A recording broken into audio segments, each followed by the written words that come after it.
একটা পুংটা লোক আছিল বুঝছেন, সব কিছুরে দইরা সে সহজ করে দিত।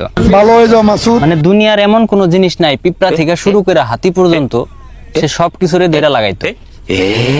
এখন ওই পুংটা লোকটা হুট করে একদিন ভালো হয়ে গেছে। বলেন কি?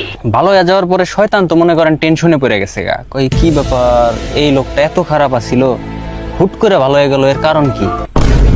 এখন শয়তান হইলো মানে এক জায়গায় শুয়ে শুয়ে একটা ফোন দিয়ে আসছে, अच्छा ওরে তো আমি আবারও খারাপ বানাবো, अभी मैं गाली नहीं दे ও ভালো, ও যে ভালো হয়েছে ওরে তো আমি ভালো হয়ে থাকতে দিব না। এখন যা চিন্তা করছে সেই অনুযায়ী কাজ করতেছে। একদিন ওই শয়তান মেয়া সাইজে জামা কাপড় খুইলে এই বেটার সামনে গেছে। अभी मजा आएगा ना भिड़ो। যাওয়ার পরে বেটা মনে করেন নিজের আর কন্ট্রোল করে পারে নাই, কন্ট্রোল না করে পারে ওই মেয়ের রূপী শয়তান রে দিছে মনে করেন গক গক করে। দেওয়ার পরে শয়তান তো মনে করেন সেই খুশি হয়েছে, খুশি হয়ে বেটারে কইতাছে, কয় আস্তে আস্তে কইতাছে, কয় দেখছাস তুই ভালো হয়েছিলি, তোর আমি ভালো থাকতে দিলাম না। ये फंस गया। এখন বেটা কইতাছে, কয় আমার দুনিয়ার সবকিছুই মনে করা শেষ, খালি শয়তান করায় বাধা ছিল,